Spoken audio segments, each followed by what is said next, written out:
Can we acknowledge the irony of me filming a video about imposter syndrome, and I don't think that I'm good or knowledgeable enough to be able to film this video? Ironic, isn't it? Imposter syndrome can be characterized by persistent or chronic self-doubt concerning one's abilities or accomplishments, accompanied by the fear of being exposed as a fraud despite evidence of one's ongoing success. Hi guys, my name is Hawa and I have imposter syndrome. In today's video, I wanted to share with you my experiences with having imposter syndrome. I wanted to talk about how imposter syndrome can kind of manifest itself in your thinking patterns and your feelings. I also want to share how imposter syndrome can be damaging to your life, but also share with you some tips that I use to actually manage my own imposter syndrome with the hopes that it will help you out with your own imposter syndrome as well. I've been dealing with imposter syndrome pretty much my entire life. For as long as I could remember throughout school and when I started working, I've always felt like I was never good enough. I often felt like I wasn't smart enough or as articulate or as competent as my peers, and I never felt like I could really fit in any kind of organization or kind of classroom setting. And I decided to kind of put my thoughts and feelings into speech bubbles so you can have a bit of an idea as to how imposter syndrome kind of shows up for me on a daily basis, and maybe you might actually be able to relate to this, and you can let me know down in the comments if you happen to have these thoughts as well. So some of the common thoughts that I generally have are kind of, for example, I'm a fraud or I don't belong here. So kind of thoughts and feelings around not being able to fit in or feeling out of place.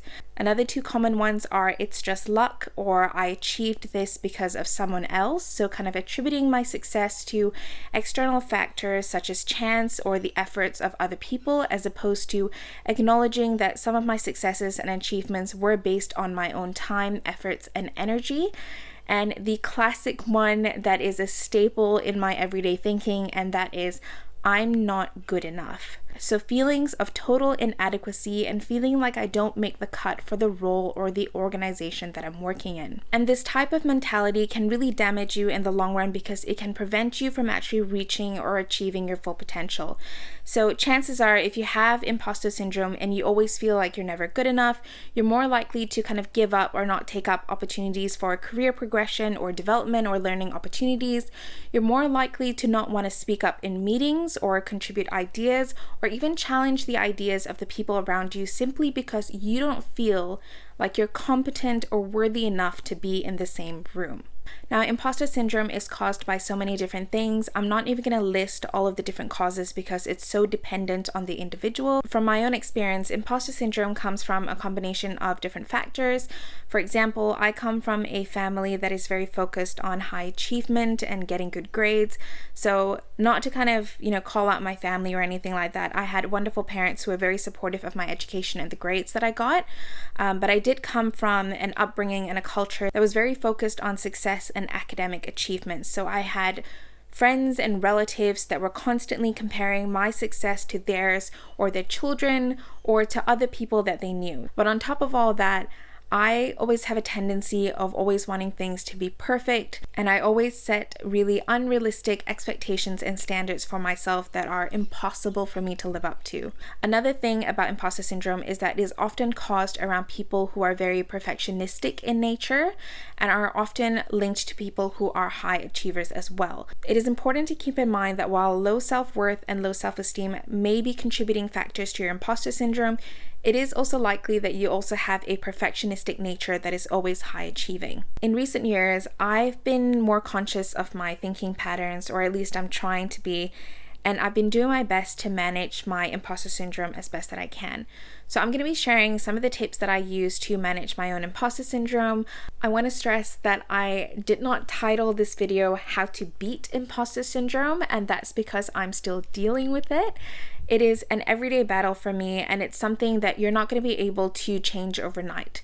This pattern of thinking that you have has been reinforced for the last 10, 20, 30, 40, or however many years that you've had it. So these tips that I'm going to be sharing with you are not going to change you overnight, but it will hopefully get you thinking about your thinking patterns and your processes, and will hopefully lead you down the journey of being able to better yourself and develop your thinking patterns to be more positive and kinder to yourself as well. The examples I'm going to be giving are going to be work related, but do note that some of these tips are going to work in different scenarios as well.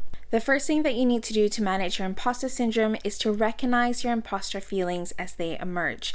Now, this could be a single thought or a thinking process or a feeling that you're not good enough, and it can show up while you're performing a specific task or when you're in a specific environment. It's actually really important that you actually catch these thoughts and these feelings as you feel them early on before you actually start feeding into them. So the quicker that you actually catch these thoughts and these feelings, the sooner that you can actually do something to actually change it. So tip number 2 is to objectively assess your thoughts. We are very much our harshest critic, and it can be very easy for us to procrastinate or talk ourselves out of going for opportunities out of our fear of failure.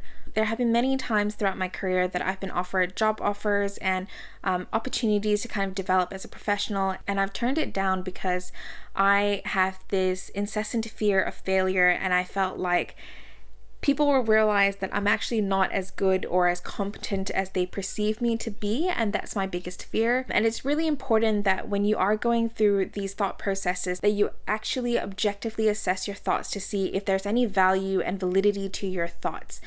One of my most favorite quotes, which my friend Jill actually said when she was doing a professional development class, was, "Thoughts are not facts," and that has always stayed with me. So I would recommend that the next time that you feel like an imposter and you're not good enough for the task or the role that you've been put into, I would say sit down, go through your thoughts, and reframe your thinking to be more objective. As you are going through these negative thoughts or feelings, ask yourself why they have emerged, what evidence you have to support these thoughts or feelings, and then ask yourself if there could be an alternative explanation for what you are thinking.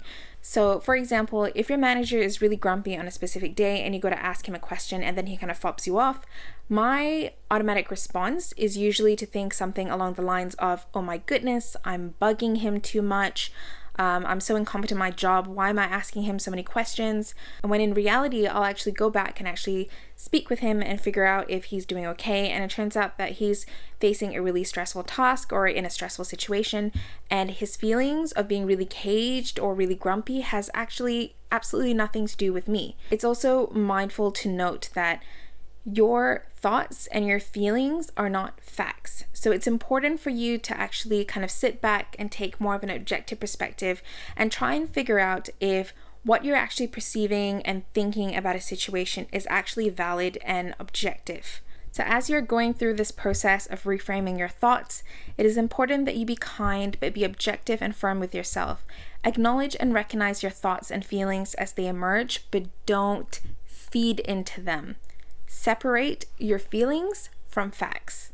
And if trying to objectively assess your situation is too tricky for you to do on your own, like you do with your physical health, get a second opinion and just talk about it. I have been very blessed at work to have friends who I can kind of speak to, who will help me assess a situation objectively when I actually need it.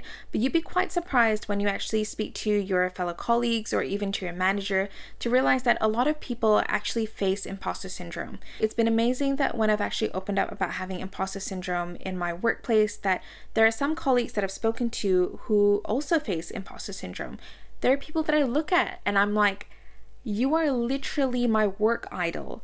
How do you have imposter syndrome?" So there's kind of a sense of solidarity in knowing that you are definitely not alone in having this feeling of inadequacy and feeling like you're a fraud.